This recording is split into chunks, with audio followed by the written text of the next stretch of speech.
Husband and wife, many a times, the devil tries to bring them apart, rip them to pieces for nothing, for no reason. Sometimes it's because we become impatient with one another. We live with one another. This is why the Prophet, peace be upon him, says, خَيْرُكُمْ خَيْرُكُمْ لِأَهْلِهِ.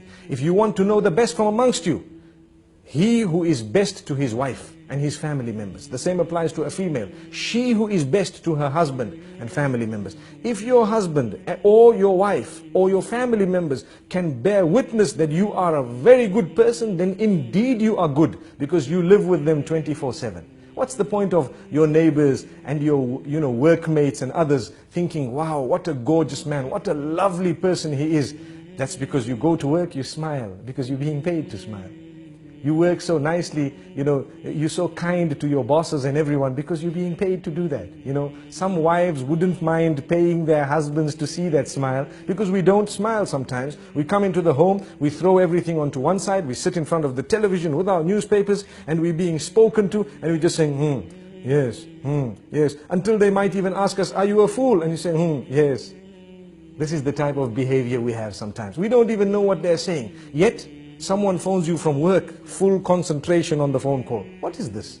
Is this not a double standard relation? Did we not understand that we are working in order to enjoy our life, our married life? We are not married in order to enjoy our working life. People have turned the tables. And this is why if your work is coming and interfering with your marriage, you'd rather leave your work than to end your marriage. We need to know this. Because if we are going to leave our marriages in order to make our work work, we will end up leaving every marriage we are in. No one wants to marry a person who's married to his job. We ask the Almighty to grant us understanding.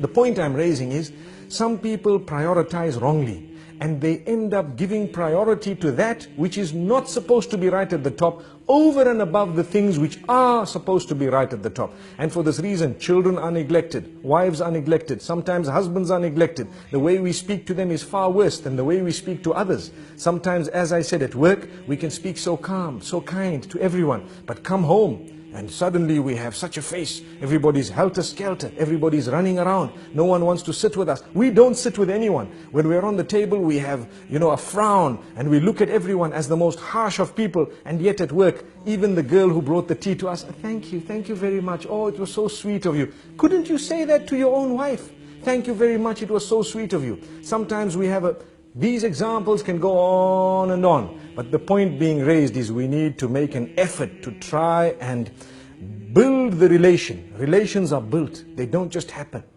They are built. And it's like a little plant. You have the seed. The more you water it, the better it will grow. Sometimes you add a little bit of fertilizer and you find it will grow better. The fruit from it will become or will be of a far more superior quality. So you need to know, in the same way you're ready to put fertilizer there, sometimes a little rose can do a lot of positive, within the home. And yet we haven't ever done that.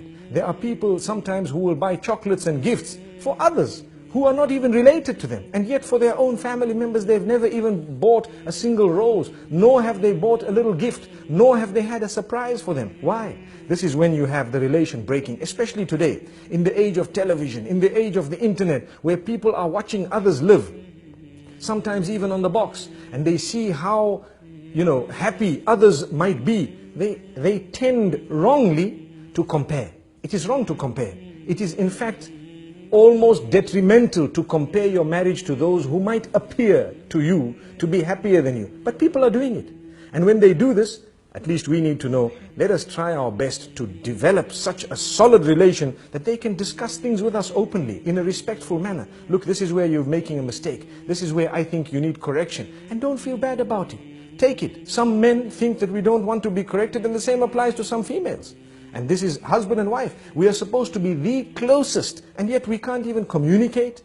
If that is the case, we're wrong. We then have husbands who threaten and continue to threaten. What do they say? No, if you tell me this, I'm going to send you home. What type of a relation do we expect there? She has a right to highlight it. And you need to think about it. This is the closest person to you telling you that I think you need attention. And if they are really thinking that, then you probably do need that attention. Or you need to engage them in discussion and convince them why you don't need that. But you don't just dish out commands. I don't even have time. I don't have time to talk to you. I don't have time. Come the weekends, we're sitting with our friends. Well, why did you get married? you have a wife, you have children. These are the first order of your friends. This is the most intimate circle. If you are not prepared to spend time with them, then how do you expect the marriage to work?